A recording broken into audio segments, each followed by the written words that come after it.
Ok, allez, du coup, bonjour à tous. On fait comme d'hab, toujours la bonne vieille routine à la con, c'est par la répétition que ça rentre le métier. Donc, répétons. Alors, on va chercher des structures de tendance, on va essayer de s'écarter un peu des cryptos parce que comme ça, vous gardez un esprit clair en regardant des trucs que vous ne tradez pas, ça évite les biais. Donc, est-ce que vous avez des cas pratiques sur lesquels vous avez galéré en faisant vos exercices? Et je vous rappelle que vous devez faire ces exercices tout seul. On les fait ensemble ici pour vous montrer comment vous devez les faire, etc. Mais il faut que vous le fassiez aussi tout seul, hein. C'est hyper, hyper important. Alors, Unilever.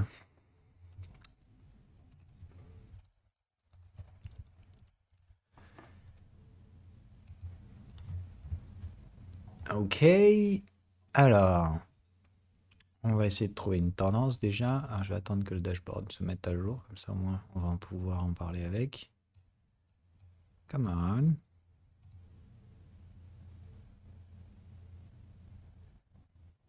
Qu'est-ce qui t'arrive, dashboard? Pourquoi tu veux pas?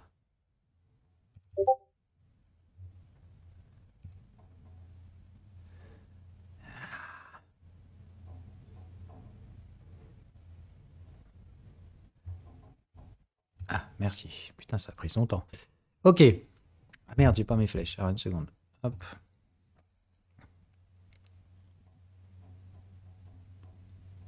Ok, on est bon. Donc, Hinduni Lover. Donc, déjà, on commence par là pour savoir si on regarde au bon endroit. Donc, c'est un bon gros millefeuille de merdier. Donc, effectivement, ça va être fun à décortiquer.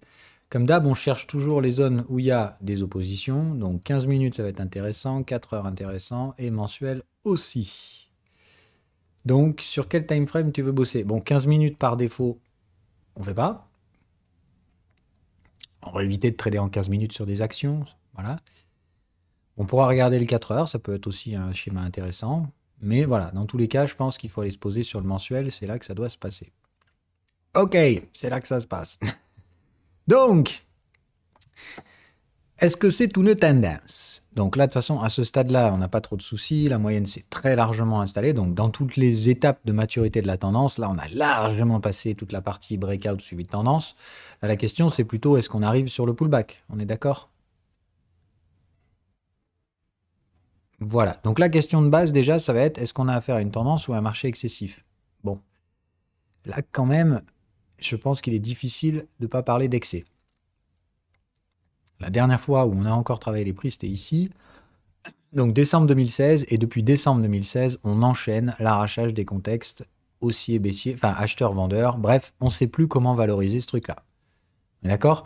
Le contexte, il sert à vous montrer la valeur relative du truc, hein, par rapport aux zones d'offres et de demande. Là, ça se déplace tellement vite qu'on ne sait pas. D'accord?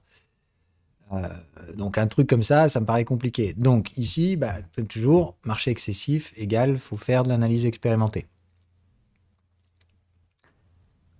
Ah non, non, non, là ça va, je le vois qu'il y a un range, hein. Donc, bon réflexe, déjà la première des choses, est-ce qu'il y a bien un range qui précède, etc. Il faut bien valider ton contexte de tendance. Donc là, il n'y a pas de souci, on a bien frappé les contextes, on a une accumulation par là, et ça break ici. On casse bien les cycles, et la moyenne s'installe sous les contextes. Donc, il y a tout ce qu'il faut ici pour dire, on a breaké par là, ça a été validé, confirmé ici, et les suivis de tendance se sont mis en place derrière. Probablement le premier ici, le second là, on va aller vérifier cette hypothèse. Je vais vérifier d'abord valider, confirmer. Ouais, c'est bon. On est bien validé, confirmé ici par là. Donc, je vais chercher les suivis de tendance. Alors, si vous voulez pas trop vous faire chier, vous pouvez rajouter la moyenne mobile à 20, hein. Ça évite d'aller deux time frames en dessous. Comment ça, updated? Qu'est-ce qu'ils ont foutu? Ils ont changé des trucs? Ah, mais fait chier, pourquoi il me met celle-là? Moi, je veux la 20.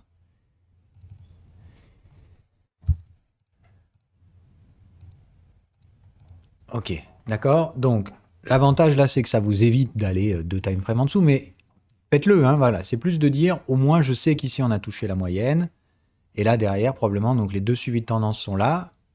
Ça diverge pas derrière. C'est-à-dire, au lieu de freiner, on maintient le momentum. OK.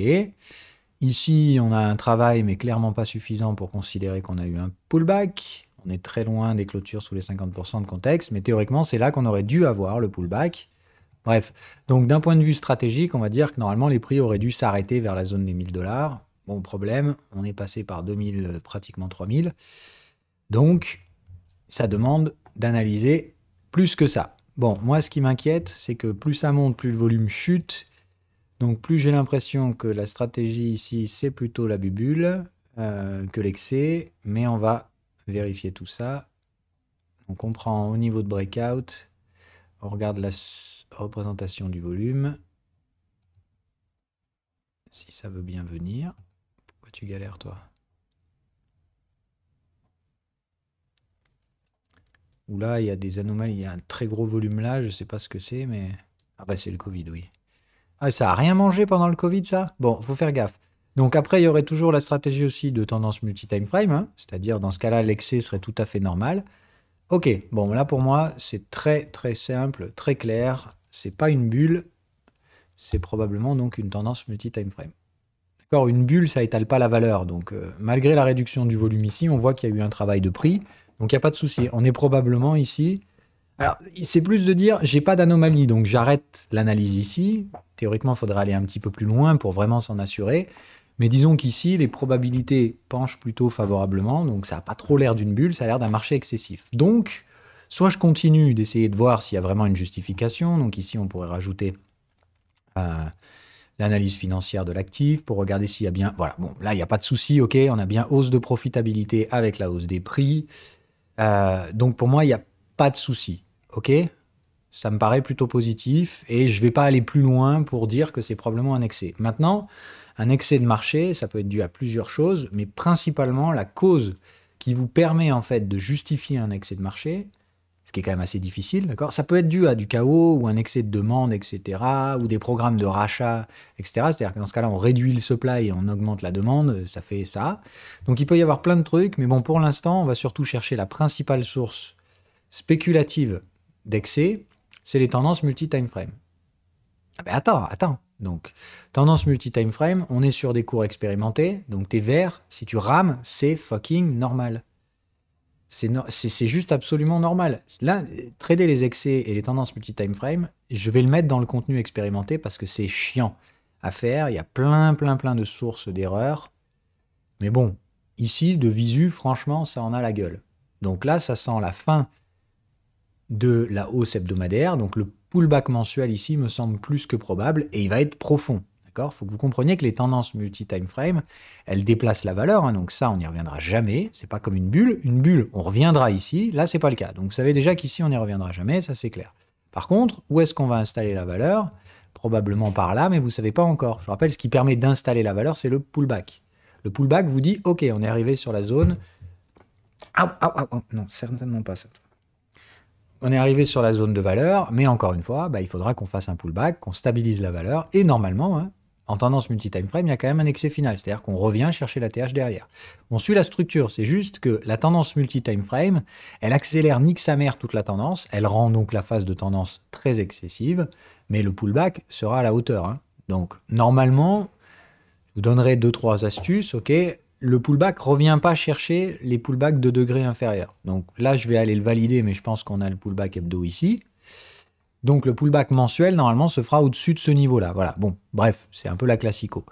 On est très loin des moyennes, donc en général, effectivement, on va revenir vers ces moyennes et on devrait avoir un pullback mensuel qui devrait revenir taper du 1000-1200 à peu près.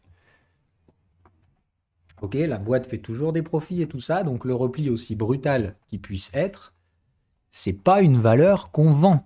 C'est plus de dire, quand c'est excessif, on n'hésite pas à récupérer ses profits au bout d'un moment quand même. Ok, on récupère sa thune, mais on passe jamais bear sur ces trucs-là. C'est de dire, on fait des gros TP, on prend des TP 50-75% dans les marchés excessifs, on garde toujours un 25, puisque je vous rappelle, quoi qu'il arrive, ça remontera. Maintenant, ça mettra des années à remonter, etc. Et c'est plutôt de dire, on prend un gros profit et on rachète le pullback tranquillou. Si on veut racheter le pullback ou on passe à autre chose. Mais la phase de tendance, dans une tendance multi-time frame, on va tout manger, c'est-à-dire on va brûler tout le gaz dans la phase de tendance et il restera derrière un très gros pullback, généralement assez volatile et très long, lent, etc. Donc soit on immobilise du capital, soit on n'immobilise pas, c'est à vous de voir, après c'est plutôt des logiques de gestion. Donc, est-ce qu'on a la tendance multi-time frame ici ? Bah oui, pour moi, c'est le classico. Hein. Ici, on a le double suivi de tendance. Je te parie qu'ici, c'est le pullback daily. Ça doit être le pullback hebdo. Et le pullback mensuel arrive. Donc, le but, c'est qu'on descend toujours d'un time frame pour voir si on a bien validé les conditions. Est-ce qu'on a bien fini les cycles hebdomadaires par là? Effectivement, oui. Ok, donc alors attention, vous aurez souvent ce truc-là, donc en tendance multi-time frame, il faut prendre la séquence par cœur dans l'ordre. Ok, c'est bien de comprendre qu'il n'y a pas de pullback hebdomadaire tant qu'on n'a pas fait le pullback daily et son excès final. Donc c'est une séquence, d'accord? Tout doit se produire dans un ordre précis. Vous devez avoir donc le breakout sur les 3 time frames au même endroit, donc il faut bien vérifier ça, c'est la première des choses à vérifier. Ensuite, vous devez attendre le pullback daily, c'est-à-dire la première fois qu'on retrace 23%, etc. Derrière ce pullback, on doit en sortir par le haut, faire l'excès final. Normalement, l'excès final doit être excessif, d'accord? C'est-à-dire qu'on doit bien bourrer. Derrière, vous devez avoir, à un moment donné, la première fois qu'on finira des cycles vendeurs, vous aurez le pullback hebdomadaire, qui normalement correspond avec des suivis de tendance mensuels, et etc. Ok? Et de dire, le pullback hebdo peut jamais se produire tant que vous n'avez pas eu le pullback daily et son excès final. Ok? Donc le pullback hebdo, il se peut que vous ayez plusieurs fois des fins de cycle, mais il n'y a qu'un seul endroit où ça va correspondre avec ces règles-là. On procède toujours par élimination. Bon, c'est le merdier, c'est pour ça que je vous dis, c'est une séquence qui est très naturelle après une fois qu'on la maîtrise. C'est pas compliqué, mais au début, voilà, ça fait beaucoup de choses. Tout doit être dans un ordre précis. Si ça se passe pas dans cet ordre-là, ça marche pas. Ok? C'est de dire c'est un peu plus compliqué que les règles d'un pullback sur le time frame primaire. Ok? On est sur des stratégies expérimentées, hein, c'est normal, c'est un peu plus relou. Mais une fois que vous connaissez et que vous maîtrisez la séquence, c'est pas si compliqué que ça. Ok, donc déjà on vérifie les breakouts, on vérifie que tout le monde a bien un range qui précède la cassure sur la zone. La zone, on l'a vu, c'est là. Donc là, pas de souci, on a bien le range hebdo aussi, ok, et ça break. Donc il n'y a pas de problème, ok. Ensuite, on fait la même chose sur le daily. Putain, là, va falloir remonter loin.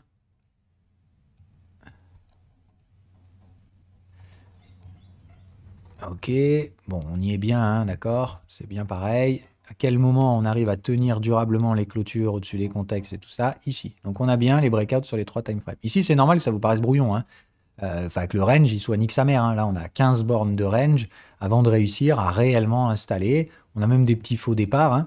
Mais bon, ça finit ici, on voit bien que la zone sur laquelle on breakait en mensuel, c'est aussi une zone sur laquelle on break en daily, etc. etc. Okay, là, c'est normal que ce soit brouillon, hein. Je vous rappelle que la tendance primaire, elle est mensuelle, et là, vous êtes 2 time frames en dessous, donc c'est normal que ici ça ait une tronche de trucs tout bizarres, hein. Voilà, les tendances multi-time frame, c'est toujours ça. Ce qui est important, c'est que vous ayez bien des ranges qui précèdent la cassure sur tous les time frames, et que la vraie installation de la tendance commence au même endroit pour tout le monde. Donc là, c'est bien le cas. À quel moment derrière est-ce qu'on finit un cycle vendeur après avoir reporté? Donc là, c'est pareil. Validé, confirmé, on l'a dit, c'était ici, hein, sur le mensuel. Donc c'est à partir de ce moment-là qu'on peut avoir les séquences multi-time frame. Donc on ne cherche pas les pullbacks daily avant la validation mensuelle.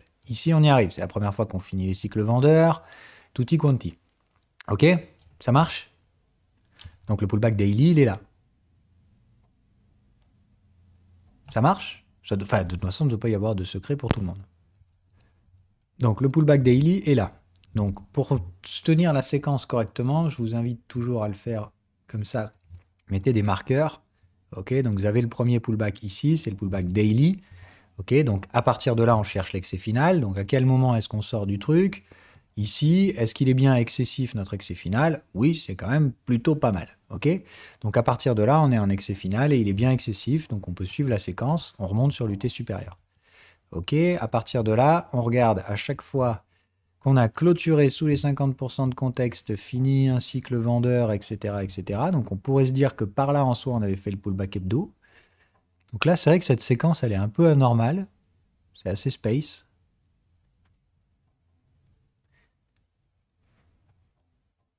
C'est assez space. Bon, théoriquement, on aurait pu valider le pullback hebdo dès ce niveau-là. Bon, moi j'avoue que je suis moyen. Normalement, ici, franchement, on pousse un peu plus. Vous voyez, c'est plus de dire ce repli-là, il me paraît un peu chelou.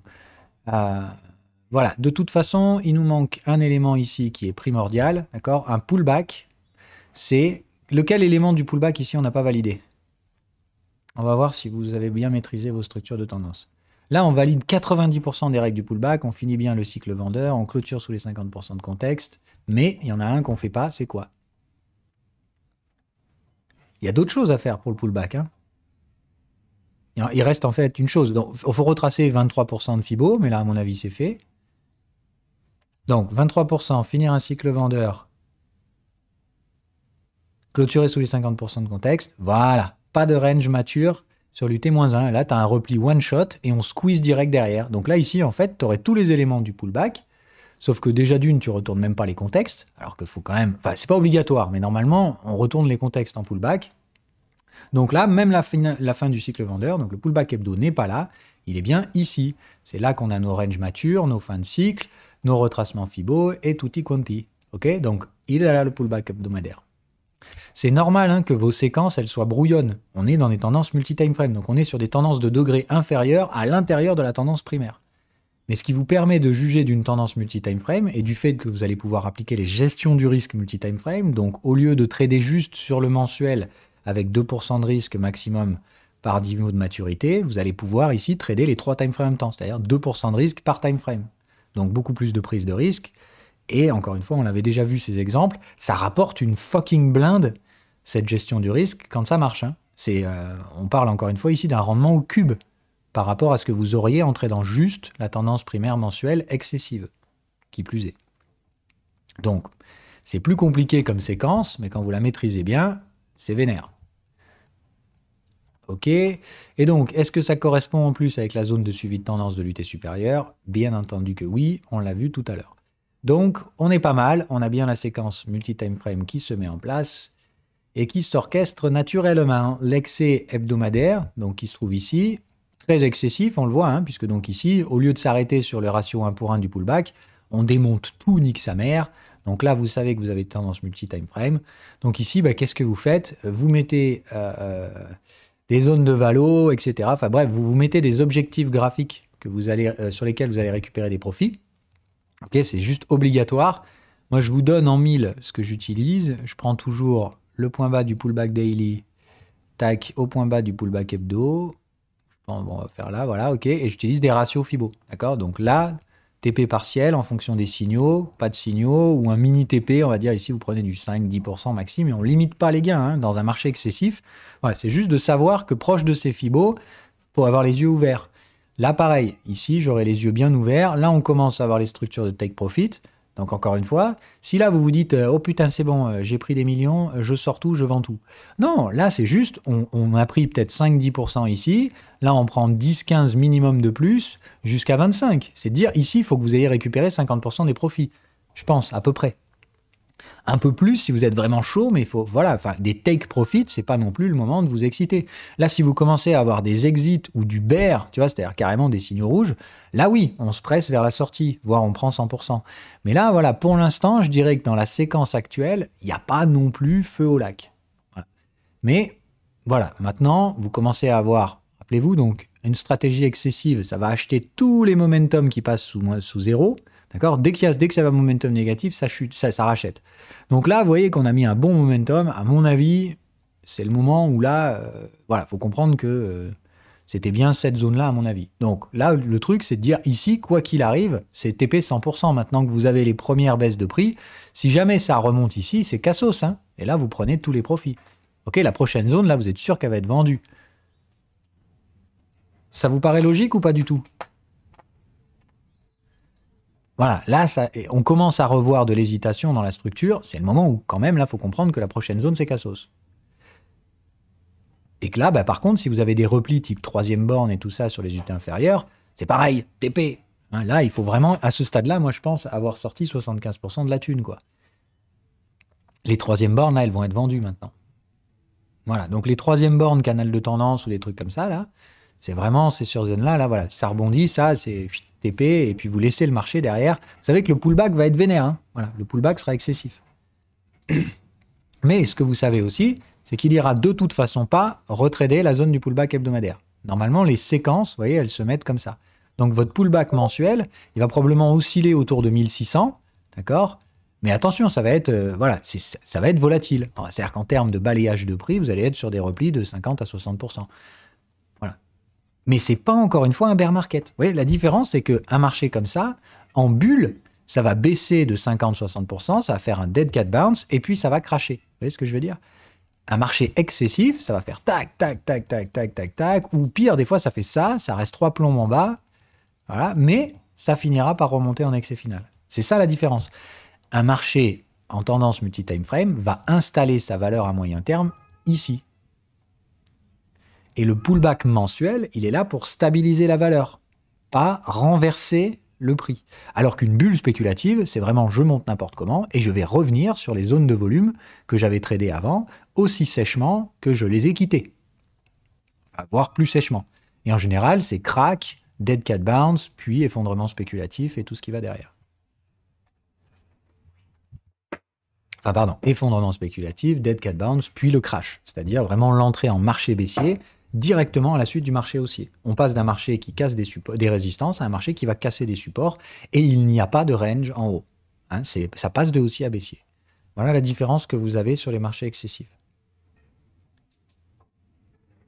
Non, la façon dont on trade ça, après, c'est quand vous connaissez la séquence, ok, bah, vous pouvez trader les 3 time frames. C'est-à-dire que la différence de gestion du risque que vous avez, c'est que quand vous faites vos suivis de tendance, d'accord, vous allez avoir vos suivis de tendance, vous allez pouvoir trader le pullback daily. Ce qui va se passer, c'est que dans cette séquence, vous n'allez pas prendre vos profits du pullback de l'excès final daily. Vous savez que vous pouvez garder ces trades ouverts. Vous les mettez effectivement soit à break-even, soit, comme je vous recommande souvent en tendance, le stop sous le point bas pour éviter de vous faire chapper par des mèches à la con. D'accord, vous vous protégez sous les supports. Donc ici, on se met sous le support ou à break-even si vous voulez, mais on garde ces trades ouverts. Et ce qu'il faut comprendre, c'est que vous pouvez donc garder des pools de risques parallèles. D'accord ? C'est-à-dire que vous avez toujours une partie du risque daily, bon, normalement très faible parce que les stops sont pas loin de vos prix d'entrée, mais vous allez pouvoir octroyer 2% de risque à la tendance hebdomadaire, puis 2% de risque, etc. OK ? On l'a vu tout à l'heure, en mensuel, ici, vous avez un pullback plus un suivi de tendance. Donc ici, vous pouvez prendre 4% de risque sur la même zone de prix. OK ? 2% pour le suivi de tendance mensuel, avec sa propre gestion du risque, c'est-à-dire le stop loss sous les contextes de ces super... Enfin, vous connaissez le deal.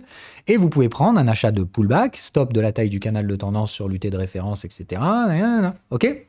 Vous pouvez, entre guillemets, trader en parallèle les différents time frames, daily, hebdo, mensuel.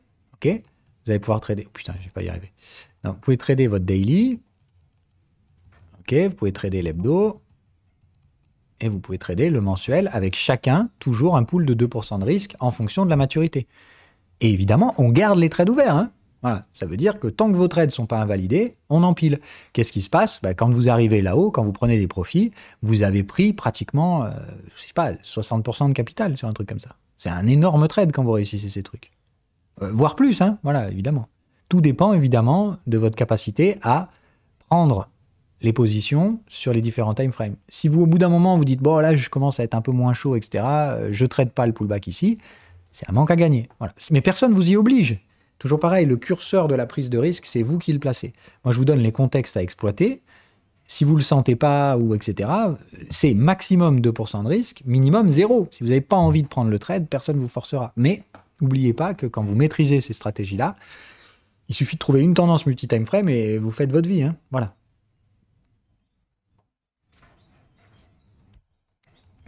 Ok. Des questions ? On l'a déjà vu ça normalement, donc ça ne doit pas être transcendant non plus. Pour les verts, c'est franchement, vous faites jamais ça tout seul. Les blancs, j'en parle même pas, je sais pas ce que vous foutez là. Mais là, on est vraiment stratégie complexe, tendance multi-time frame, niveau expérimenté. Donc ça, interdiction de faire ça en autonomie quand vous êtes vert. Et jaune non plus, hein, pas d'autonomie sur ces trucs-là. Forcément assister d'un expérimenté. C'est juste pour votre protection. Pensez toujours à sécuriser le capital avant d'essayer de gagner des millions. Et surtout, vous n'y gagnez rien à le faire tout seul, en fait. De le faire avec un expérimenté, ça ne vous empêche pas de le faire. Ça permet de gérer les risques. Donc d'éviter de faire des bêtises. Et c'est comme ça qu'on gagne, en fait, putain. C'est en réduisant votre capacité à faire des conneries que vous deviendrez meilleur en trading. Vraiment vécu et vu en plus de pas mal de gens que j'ai formés maintenant. C'est comme ça que vous progressez. Hein. C'est pas en essayant d'avancer tout seul, la tête baissée. Thalès. Bon, on l'a pas déjà fait, ça ? Ça me dit quelque chose.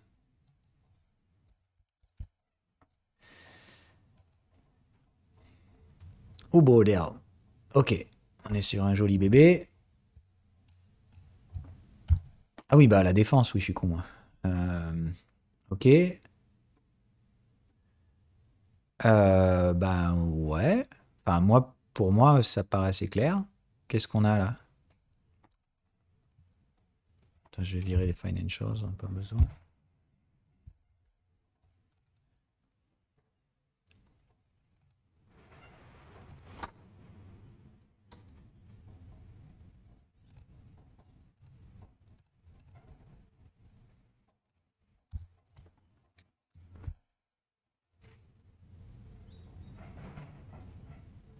Ah non? Pourquoi VAC 5 étendu? Non? Enfin, non.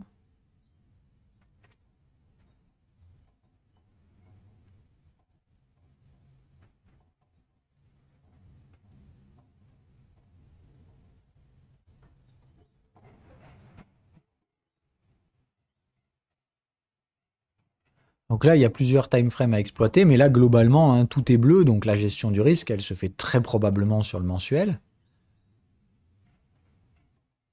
On ne voit pas ici de marché excessif pour l'instant, donc il n'y a pas de raison de penser à des tendances multi-time frame ou à des trucs comme ça. Et puis bah moi j'ai une belle moyenne installée, un bon gros range, bien mature, un beau breakout, bien parfait, bien cassé ses cycles, bien installé sa moyenne. Il est bien validé et confirmé ici. Et bah écoute, j'ai déjà le pullback, hein, voilà. Il y a le range mature sur l'UT inférieur. Ou alors on est en train toujours de le faire. Donc moi je resterai très prudent sur ce truc-là, mais je pense que les rendements sont limités là-dessus dans tous les cas. Ça sent malheureusement le pullback, hein.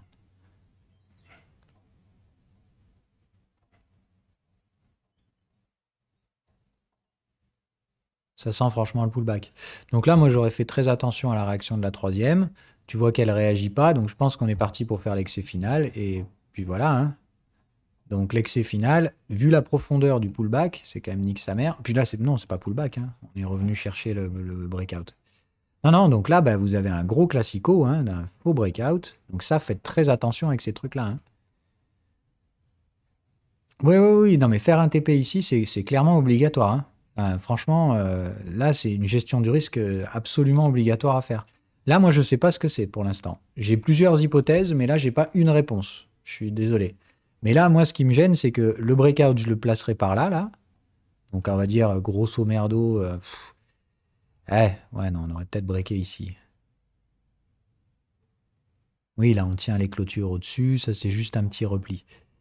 Et on casse bien la troisième. Ouais. Bon, moi je dirais breakout là ou là. Et c'est vrai que j'aurais une analyse différente. Si le breakout est là, on ne l'a pas revisité. Ok. Dans ce cas-là, c'est une tendance et on fait excès final. Donc moi, je serais très très attentif à ce qui va se passer par là. Ok. Bon, après. Ah oui, mais c'est le Covid, ça. Oh là là. Bon. Deux options. Ok, donc vraiment, soit vous considérez que le breakout c'était là, hein, c'est qu'à ce moment-là qu'on a installé la tendance. Dans ce cas-là, bah, si le breakout il est par là, là on est revenu visiter le niveau de breakout. Donc pour un pullback, on ne peut pas revisiter le niveau de breakout. Bon là c'est le catalyseur Covid à mon avis qui a un peu foutu la merde dans l'équation. Puisqu'on n'a pas vraiment eu de suivi de tendance ici. Enfin je vais aller vérifier si on en a eu au moins un. Je pense qu'on en a eu au moins un. Ouais, il y a eu un suivi de tendance par là. Et à mon avis, vous avez probablement éventuellement tenté le second par là et vous êtes mangé un stop, quoi. Moi, c'est plus de dire j'aurais abordé comme ça. J'aurais pas eu du mal à suivre cette tendance. Maintenant, là, tu te manges le Covid dans les dents. Le Covid, ça a quand même foutu en l'air pas mal de gestion du risque, hein. Oui, oui, bah, dans ce cas-là, c'est gestion du risque sur le niveau de la troisième borne et tu sais pas. Pour moi, c'est un actif qui a besoin de donner des réponses, donc qui sera très hésitant.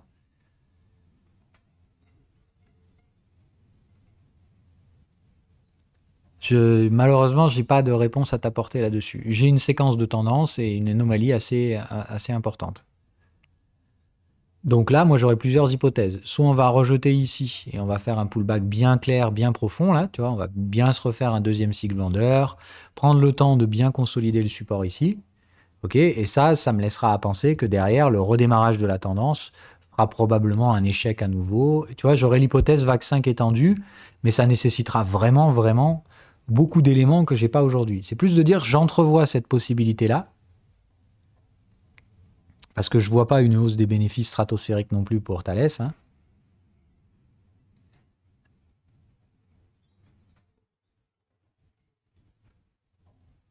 Oui, oui, on va regarder l'heure derrière. Bref, ici, bon, j'aurais plusieurs hypothèses, mais ce que je peux te dire, c'est que là, c'est plus le moment de prendre une décision. Si tu as acheté en bas, tu sais, et donc c'est très bien qu'il y a une gestion du risque obligatoire ici. En termes de signaux, franchement, il n'y a pas non plus feu au lac, quoi. Donc, un TP partiel sur la 3BR, et moi, je me laisserai porter éventuellement pour essayer de jouer, oui, un excès final. Et de dire, dans ce cas-là, tu prends en compte que ça aurait jamais dû se passer, que c'est une anomalie Covid. Euh,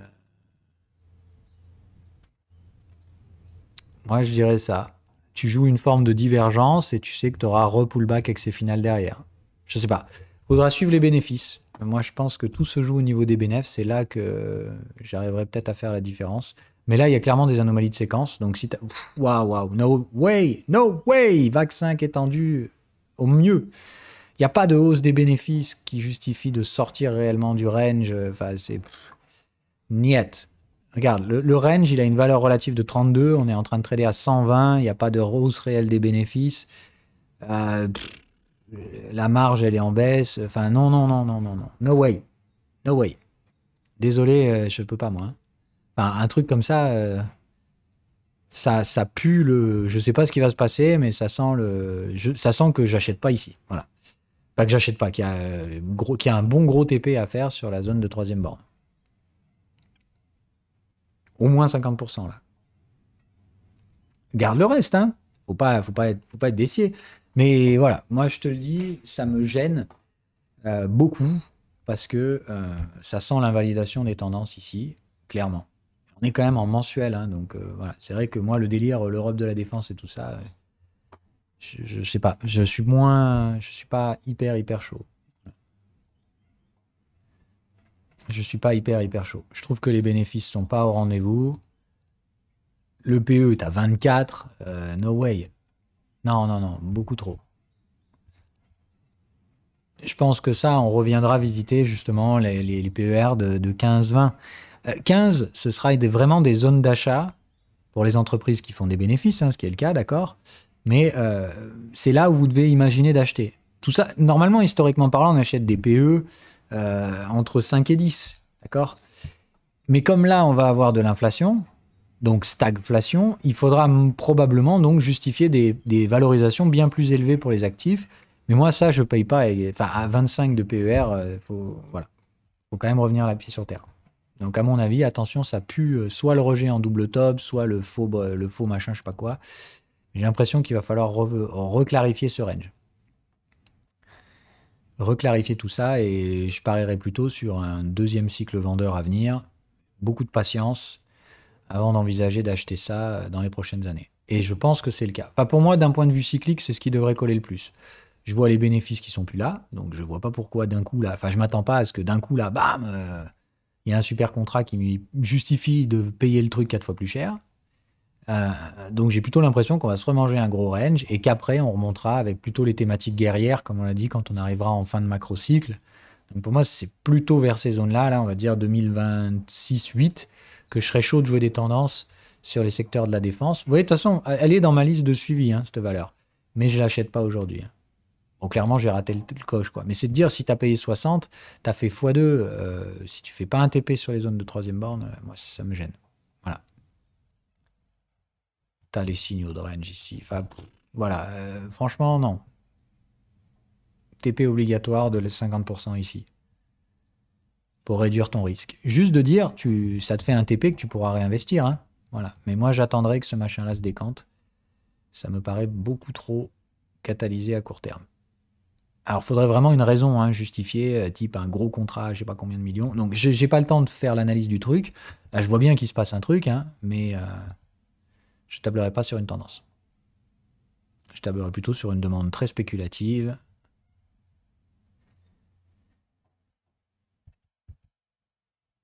Mais des anomalies de séquence, clairement. Voilà.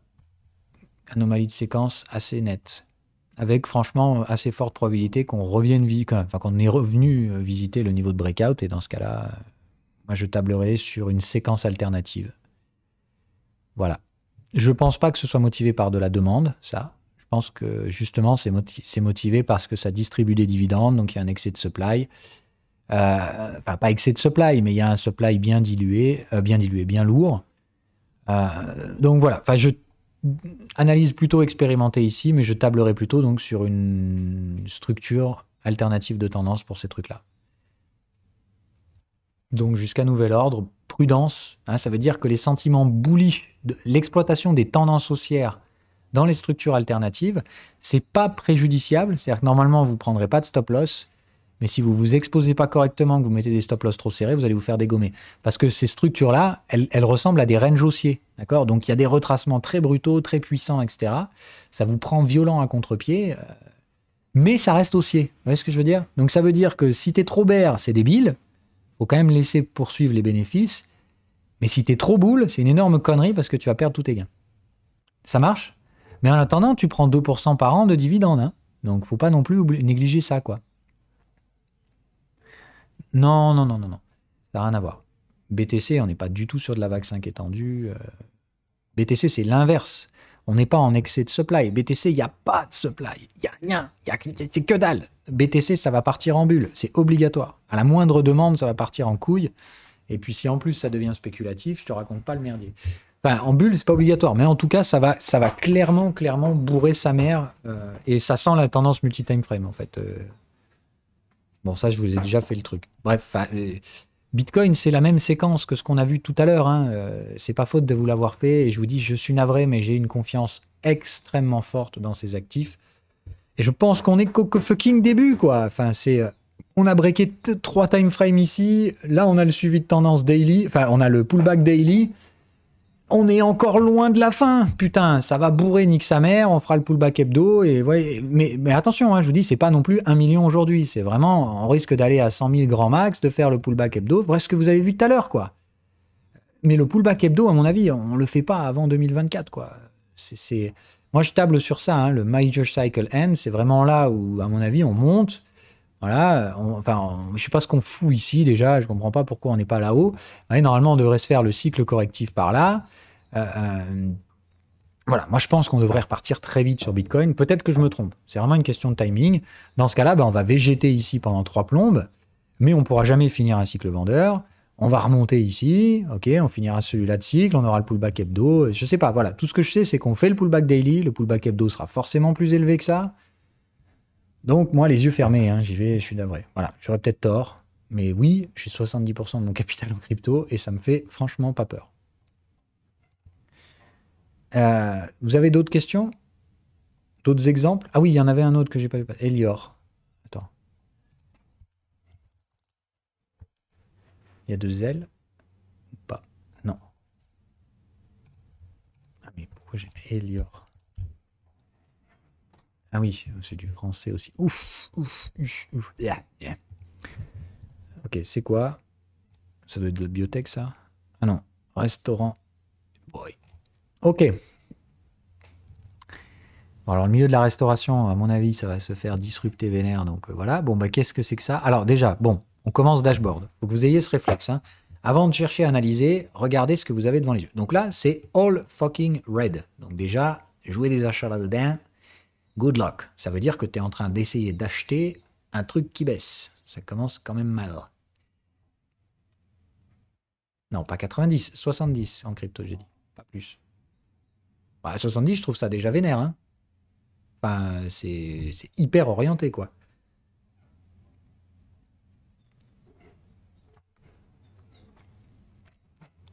Enfin, je parle pour la partie investissement du portefeuille. Enfin, pour le capital, quoi. Pas les murs et tout ça. Alors, bah, oui, à défaut de, là, tu as un truc, enfin, je suis navré, moi, je peux pas faire d'analyse là-dedans, j'ai pas assez d'historique. Ça a juste l'air bernique sa mère. Donc là, bah, tu traites les tendances baissières là où elles sont. Hein. Non, il n'y a pas de range qui précède. Tu vois, enfin, je veux dire, ça, tu peux pas exploiter ça comme une tendance baissière. Il est où le breakout? Il est où le range? Il est où nada, il n'y a rien.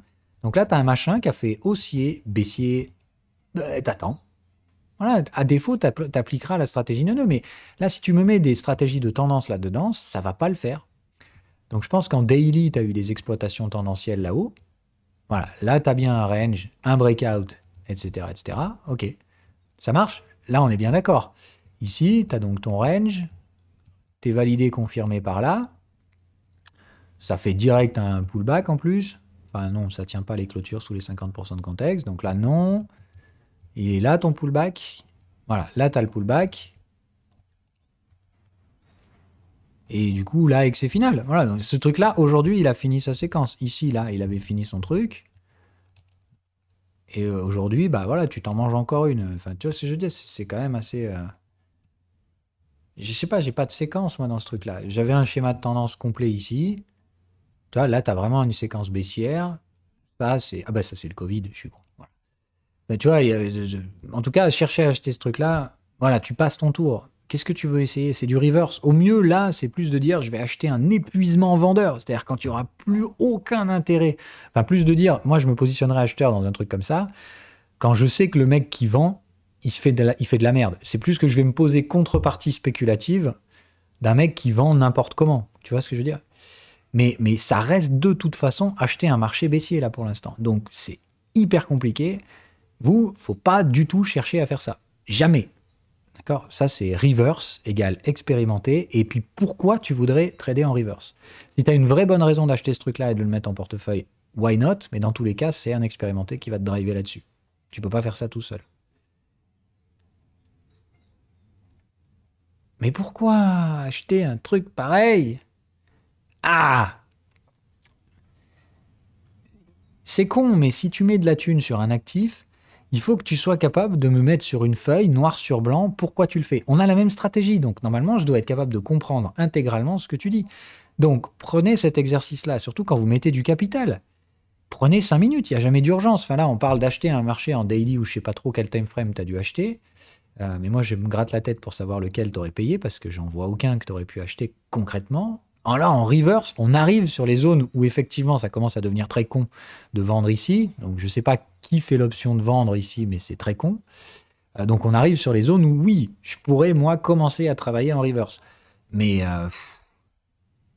voilà, aujourd'hui, je pense que travailler en reverse pour essayer de jouer des replis de moyenne ou des trucs comme ça, il y a mieux à faire en termes d'investissement aujourd'hui. L'argent sera mieux utilisé ailleurs. Il y a clairement, à mon avis, un trade value ici, mais ça reste une boîte dont les bénéfices sont pas là. Là, il y avait carrément des pertes l'année dernière. Bon, après, Covid, donc normal. Mais voilà, je pense que ça, c'est une boîte qui peut se relever. Mais pourquoi tu veux acheter ça? C'est ça la question qu'il faut te poser. Et est-ce que tu es capable de le faire? Pour moi, les deux questions ont une réponse négative. Pourquoi tu veux acheter ça? Je ne sais pas, et tu devrais pas. Et comment tu l'as acheté? Tu as clairement tordu beaucoup de règles.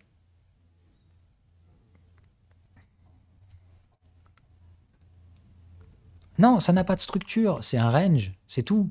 C'est ça, il faut attendre que le bottom soit mis en place et tu appliqueras du nono derrière. En gros, d'un point de vue valeur, tu sais pas combien ça vaut ce truc. Ici, c'est pas la valeur qui compte. Tu vois ce que je veux dire? C'est probablement soit des trades de volatilité, soit de l'arbitrage, mais bon, il faut pas toucher ça, quoi. Enfin, c'est des trucs que vous savez pas encore faire.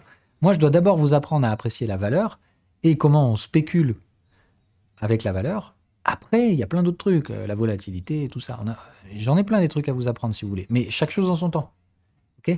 Et surtout, avant de trader la volatilité, il faut savoir se positionner concrètement sur le bon time frame, analyser la valeur et le contexte du marché. Hein. Si vous me tradez la volatilité n'importe comment, c'est facile sur le papier, mais alors en autonomie, c'est la mort assurée. Trader la volatilité sans savoir lire les contextes et trouver le bon time frame, c'est la tête dans le mur tout de suite. Après, trader la volatilité, c'est facile. Les règles sont très simples. Mais encore faut-il savoir lire le marché. La volatilité sans savoir dans quel contexte on fait ça, c'est la mort. Et là, des exemples, j'en ai plein. Autre question? On a un quart d'heure encore et après on passe aux autres. Alors le QQQ, oui, mais c'est le triple short Nasdaq. Ah non, oui, c'est le tracker Nasdaq, c'est pas le... Ah non. QQQ, bah, qu'est-ce que tu veux? Enfin, analyse plutôt le Nasdaq. Moi, je vois pas pourquoi je prendrais un trust à la place d'une... Enfin, je veux pas un tracker, je m'en fous. C'est plus de dire, je prends le Nasdaq dans ce cas-là. Donc, le Nasdaq. Bon, bah, voilà. Moi, je fais simple, ok? Je pense pas que le Nasdaq il soit prêt à mourir, mais je ferai pas le pari non plus. Donc, c'est plus de dire, je vais regarder si les boules défendent ici. pour essayer d'aller pousser un peu plus loin dans les bears, mais de toute façon, le time frame supérieur est verrouillé, donc je pense que les bears gagneront de toute façon. Donc soit on se fait un truc comme ça sur le Nasdaq, c'est-à-dire que si on remonte, c'est le meilleur moyen de rebaisser derrière. Et par contre, donc si ça passe ici, c'est-à-dire si j'ai des vrais beaux signaux acheteurs et que ça ne réagit pas à la vente là-dedans, bah là ça veut dire qu'on fera un ratio 1 pour 1 derrière à la cassure. Mais dans tous les cas, les bénéfices sont vraiment très limités sur le Nasdaq. C'est une vague étendue. On fait le premier pullback, il y en aura un deuxième. Mais bon, bref, pour moi, on est déjà arrivé sur la zone de valeur maximale qu'atteindra jamais le Nasdaq.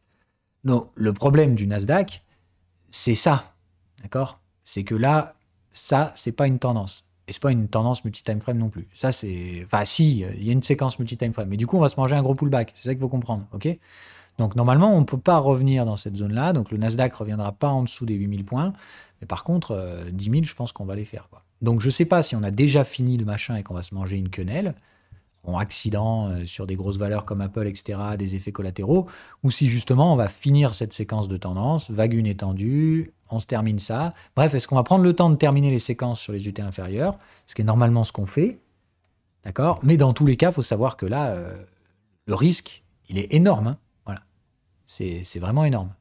Il y a un moment donné où ça va arrêter de payer, les momentum vendeurs, hein. Donc là, la question, c'est est-ce qu'on se le fait quand même un dernier coup? C'est-à-dire que là, on se fait un petit avertissement, on vient ici, puis après, on envoie vraiment le momentum vendeur. Ça fait quand même 15 ans que c'est lancé, ce bordel. Et c'est lancé à toute allure, hein. Donc, comme je vous dis, pour moi, le seul relais de croissance du Nasdaq, c'est si on a une rotation. C'est-à-dire si d'autres composants du Nasdaq prennent le relais de ceux qui pourraient se manger la gueule. Parce que je l'ai dit, il y a quand même le risque des Apple qui pourraient se prendre des quenelles de 40-50%. Maintenant, elles mettront 10 ans à tomber derrière. C'est-à-dire que si Apple tombe, c'est une chute brutale, mais s'il n'y a pas d'effets collatéraux et si les pertes d'Apple sont réalisées par des hausses ailleurs, c'est-à-dire si vraiment il y a des rotations à l'intérieur du Nasdaq, ce que, à mon avis, je plaide comme étant le plus probable, dans ce cas-là, ça ne veut pas dire que le Nasdaq va se prendre une quenelle, mais juste que voilà, on va rester entre cette zone vendeuse-acheteuse, ok, avant de continuer, comme je vous dis, petit à petit. Une fois qu'on aura purgé Apple et Microsoft, ça, ils vont rebondir, hein. Je vous rappelle, Dead Cat Bounce, ça veut dire 75% de retracement quand même, hein. Donc, même si on mange un hécatombe sur Apple et Microsoft, ça va rebondir. Normalement. Bon, c'est pas sûr, il y a aussi des cracks qui chutent one shot, mais ça me paraît compliqué. Apple, c'est quand même une boîte avec un cash astronomique, donc je vois difficilement comment il n'y aura pas de dead cat bounce sur Apple. Mais il faut comprendre qu'une fois qu'on a les spéculatifs, la valeur va chuter, hein. Enfin, on aura le top pour forever, quoi. Derrière, ça remonte plus jamais. Donc voilà, c'est plus de dire faire attention. Je pense que des rotations dans le Nasdaq sont très très probables dans les prochaines années, parce qu'on a une séquence multi-time frame. Donc qui dit séquence multi-time frame dit que le Nasdaq, c'est pas une bulle qui va non plus tomber à 2000. D'accord? On va pas revenir sur les zones de volume. Stagflation, ok? Mais par contre, il va falloir sortir beaucoup de pertes de pas mal d'actifs complètement survalorisés, qui eux sont en bulle, d'accord? Microsoft, c'est une bulle. Apple, c'est une bulle. Voilà. Ça n'a plus rien à voir avec des métriques de valorisation, c'est du grand n'importe quoi. Mais on a des valeurs, elles, qui peuvent encaisser ça derrière, des petits chevaux, voilà, il y a d'autres chevaux qui montent derrière. Donc attention, encore une fois, à ne pas lire les indices comme étant des actifs baissiers. De toute façon, un indice baissier, c'est quand même, par définition, très con d'imaginer ça. C'est très compliqué, voilà, il faut vraiment là des vraies récessions, enfin pas vraies récessions, mais des cycles déflationnistes. Voilà.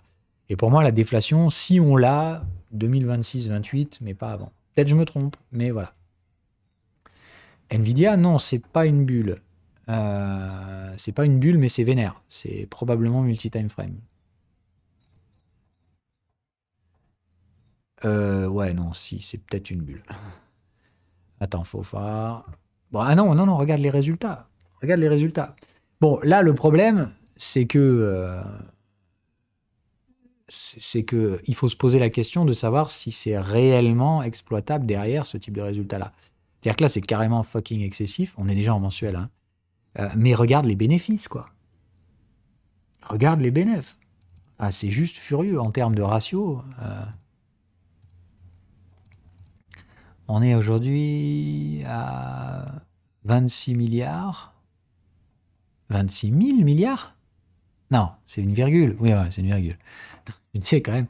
Donc 26 milliards de revenus, le range qu'on a quitté là. Attends, je vais aller chercher les résultats parce que j'arrive même plus à voir. On était à, voilà, à 3, d'accord? Donc tu passes de 3 à 26, donc x 10.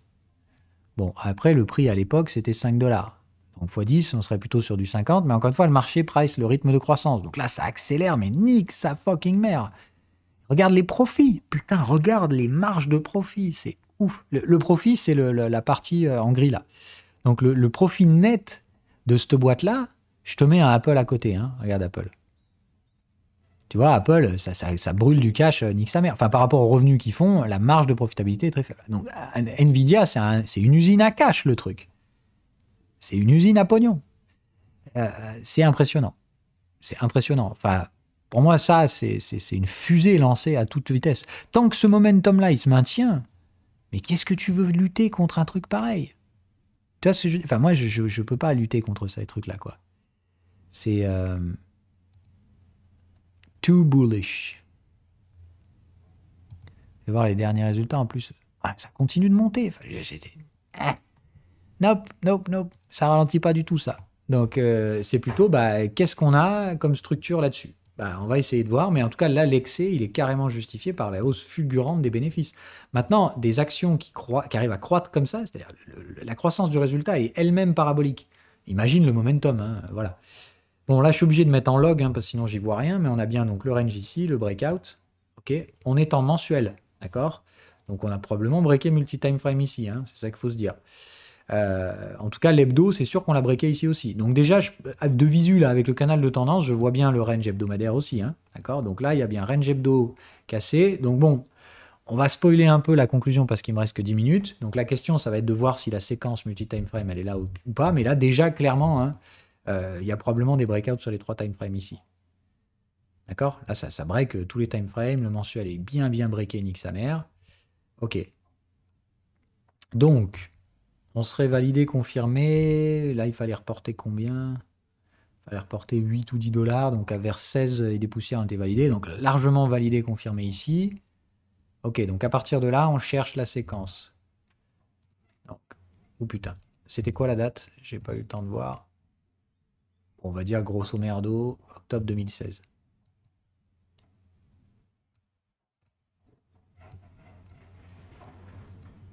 Oh là là, le truc.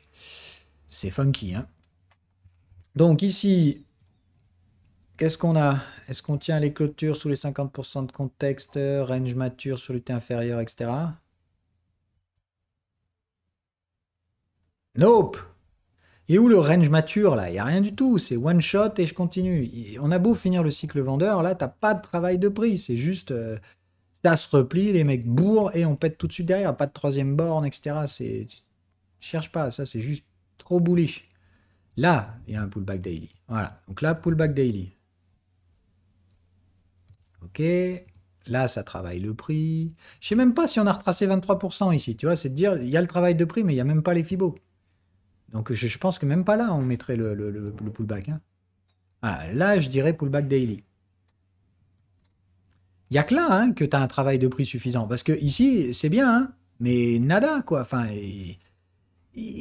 ça, c'est même pas visible, en fait, sur l'unité supérieure. Je pense que c'est squeeze de tous les time frames, là. C'est juste, laisse tomber, quoi. Donc je dirais pullback daily ici. Maintenant, voilà le pullback daily. Hein, il est bien vénère. Mais théoriquement, pour moi, il n'y a que là qu'on finit la séquence, quoi. Ok, donc j'ai un pullback daily ici. Et j'attends le pullback hebdo. Voilà. D'accord? Parce que là, tous, vous auriez pu dire, ah bah là, je l'ai là, le pullback hebdo. Mais non, rappelez-vous la séquence. Pas de pullback hebdo tant qu'il n'y a pas le pullback daily. Donc là, bah, c'est le pullback daily. On n'a jamais pu le valider avant, en fait. La première fois qu'on a eu un repli, bon, c'est très violent pour du daily, c'est là. Mais du coup, il est là. Si on est en tendance multi-time frame, je pense clairement que c'est le cas, bah, il reste encore à finir un cycle vendeur en hebdo, et ce sera le pullback hebdomadaire. Bon, moi je l'ai dit, Nvidia, je l'attends, celle-là. Tranquillou, hein, je suis patient, mais dès que j'ai le pullback hebdo, celle-là, je la cartouche. Hein. Voilà, et on est en train de le faire. Hein. Donc vous voyez, là, première baisse. Là, on vient chercher la troisième borne. Elle sera peut-être en retard, hein, d'accord? Mais on a fait contexte à contexte. Je pense que là, Nvidia, ils vont se remanger une quenelle, ce qu'ils sont en train de faire d'ailleurs. Hein. Mais ça, tu peux être sûr que je vais payer, moi. Hein. Je vous le dis, hein, je vais payer ce truc-là. Bon, de toute façon, vous avez déjà mes alertes. Donc, à partir de 185, je commence à empiler des achats là-dessus. Hein. à partir de, d'accord? Mais comme là, la seule structure que j'aurai pour un range mature, c'est de casser le point bas, faut au moins que j'attende que ça clôture là-dessous. OK? Il faudra qu'on renverse les contextes aussi, hein? Donc, pour moi, faut vraiment attendre milieu de cette année sur Nvidia.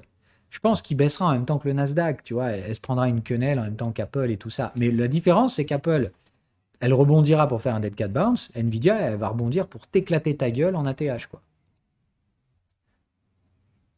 Bon, de toute façon, moi, je vous mens pas, hein. Je pense qu'Nvidia, c'est le monstro plan d'investissement des prochaines années.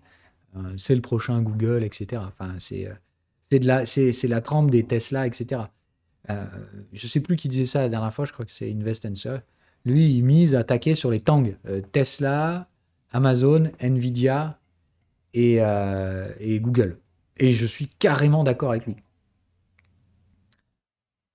Pour moi, il y a des tendances multi-time frame sur Google qui ne sont pas encore exploitées jusqu'au bout.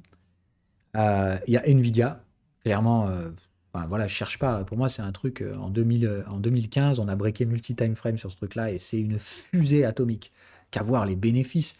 Et puis, c'est un secteur d'activité où il y a tellement à faire encore que, bon, peut-être que j'achète le futur très cher. Il y a toujours un risque, mais je peux te jurer que ça, je vais prendre le truc en cours de route, hein. Non. Bon, allez, il est 13 h. On va passer gentiment sur les structures de range. Bon, vous avez tiré vénère sur la tendance. Comme d'hab, moi, je préfère que... Alors, soit ça veut dire que vous n'avez pas de mal sur les structures de base, mais là, aujourd'hui, vous m'avez fait faire que des exercices expérimentés, ce que je trouve quand même un peu dommage. De base, vous devez surtout maîtriser les séquences primaires, pas essayer de me chercher les trucs les plus folkloriques, où du coup, il n'y a que des stratégies expérimentées qui peuvent justifier les excès de prix. Là, en soi, vous me cherchez que les marchés excessifs.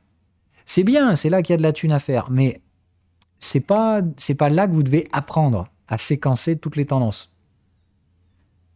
Trouvez-moi des belles séquences de tendances classiques, pas multi-time frame, donc pas excessives et tout ça, tout ça.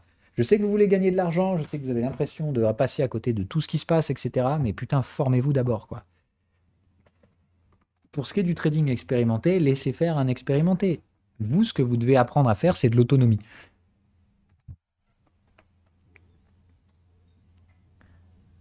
HPE. Bon, après Warren, je l'aime bien, mais il y a quand même un moment donné où il veut pas lâcher Apple, alors que bon, enfin, clairement, c'est à bout de souffle le truc. Euh, HPE, Hewlett Packard. Oh, wow. Ouais. Putain, c'est vieux ça. Bon, après, oui, pourquoi pas. Ah ouais, mais c'est du value. Bon, après, c'est vrai que papa Buffett, il est plutôt value. Donc, après, le problème que j'ai envie de dire, c'est que je pense que pour une partie value de portefeuille, HPE, c'est pas un mauvais choix. Tu as un gros range mensuel là, ça, effectivement, si ça break, il y a un PE de 5, c'est un truc à garder 30 ans. Là, j'ai le range mature, hein. J'ai tout ce qu'il faut pour envisager des breakouts. Mais on parle de breakout mensuel. Il sera déjà dans son caveau, papa, là, à ce moment-là. Bon, maintenant, il s'en fout, lui. Il est là pour faire du moyen terme, j'ai très bien compris. Donc, s'il sélectionne ce genre de boîte, c'est fort probable qu'il y ait un breakout qui vienne derrière. Moi, je ne l'anticiperai pas pour autant. Enfin, tu vois, pour moi, acheter ici, non, il faut que ça break. Mais acheter le breakout, ouais, je suis chaud, hein. Acheter le breakout, je suis chaud. Donc là, s'il pouvait y avoir des petites accumulations, par contre, ce serait pas trop mal. Tu vois, c'est de dire, si jamais ça range ici et qu'on vient frapper le canal de tendance avec un range mature, carrément que ça peut se jouer avec une accu, quoi. Non, non, mais c'est pas comme ça qu'il faut que tu répondes, hein.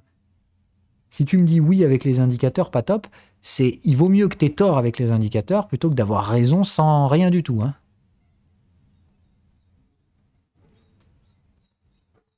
Voilà. Donc, si tu as le feeling de oui, j'anticipe un breakout, etc., ça s'appelle anticiper un breakout là. Enfin, pour moi, pour trader ce genre de structure là, il faut marquer la troisième borne. Donc, pour moi, il faut revenir me taper le canal de tendance et de préférence avec une accu. Et là, je serai chaud. Ça, tu me le rappelles dans un an ou deux. Et si on est en train de trader au niveau du canal de tendance avec des signaux de tendance, et j'achète avec toi, hein. Tu vois ce que je veux dire? Tu me le rappelles à ce moment-là et je prendrai probablement la même décision que toi. Mais la différence, c'est que moi, je le ferai avec des raisons techniques. Maintenant, ça me plaît bien, hein, tu vois, ça commence à faire des profits, ça fait des années que c'est pas le cas. Ça s'améliore, je pense, en termes de situation financière. Donc, il y a moyen, hein. Je pense que Buffett, il est pas mauvais. Mais le principal problème que j'ai, c'est que ça servirait à mon avis à structurer un portefeuille. Mais c'est un super bon truc, je vais le noter quand même, HPE, tu vois. J'avais pas franchement prévu de mettre un truc comme ça dans le portefeuille, mais je vais me le garder. C'est des défensives, hein, celle-là. Mais c'est un bon dada, je trouve. Après, je veux pas une exposition trop forte sur les États-Unis parce que je pense que le dollar va se prendre une quenelle atomique. Voilà. Mais bon, là, clairement, tu as un truc parfait, tu vois. Il y a un range mature en mensuel, tu as un PE de 5, ça distribue 3% de dividendes, la market cap est toute petite. Enfin, elle est toute petite et petite. Donc ça, clairement, c'est le typique d'une boîte qui peut breaker. Voilà. Maintenant, moi, je te dis, je paye la Q. Voilà, j'ai 4 bornes de range. Bon, hein, si je compte comme ça fait 1, 2, 3, 4. Donc il y a 4 bornes de range. À ce stade-là, bah, je suis OK pour des breakouts, mais je suis surtout OK pour des accus. D'accord? Mais le breakout, je dis pas non. Hein. C'est juste, je veux attendre d'avoir le flux. Voilà. Là, pour l'instant, j'ai des alertes de range, etc. Donc on va dire si ça break au-dessus de ça, pourquoi pas? Je peux mettre une alerte.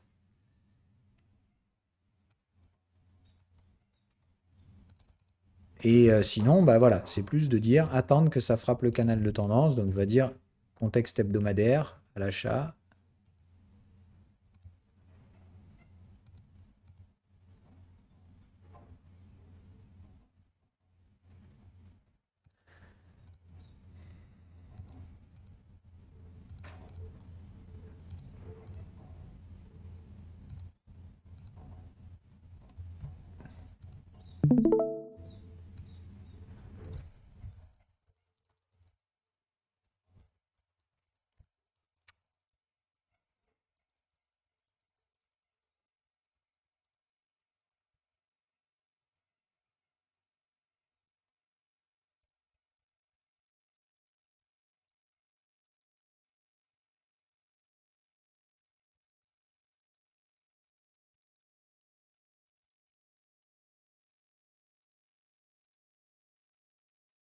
Voilà.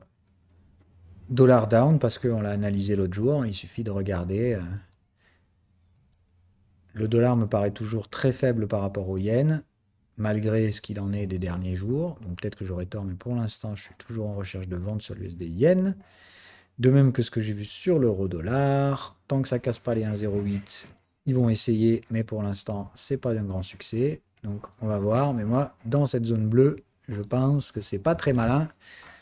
On est sur des zones mensuelles, hein, donc encore une fois, attention, attention. Je sais que, encore une fois, toujours les narratifs vont s'inscrire de la même façon, c'est-à-dire, ah, mais la Fed est très agressive, la BCE ne fait rien, ça ne peut qu'alimenter le narratif baissier. Nanana. Ok, moi je crois ce que je vois. Je préfère un stop loss que d'écouter les gogoles qui ramassent et qui sortent de la merde depuis des dizaines d'années. Eux, ils se plantent systématiquement pratiquement souvent, enfin bien plus souvent, etc.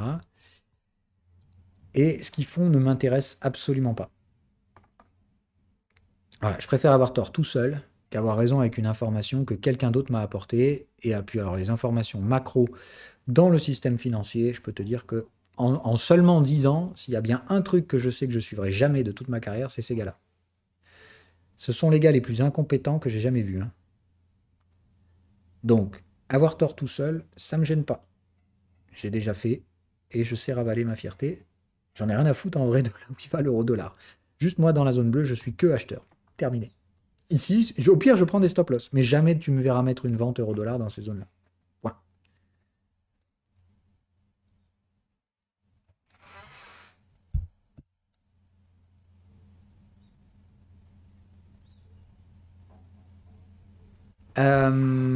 Allez, bah, d'ailleurs, on passe au range. Alors, je finis l'enregistrement. Et puis, bah, voilà. Allez, ciao, ciao. Et n'oubliez pas donc que ces exos, il faut les faire tout seul à la maison aussi. C'est bien gentil de le faire avec le prof une fois toutes les 2 semaines. Mais c'est juste que je vous montre comment faire vous-même. C'est hyper important. Si on prend des exemples, mais les exos, il faut vraiment pratiquer. C'est en bouffant des graphes que les choses rentrent. Allez, ciao!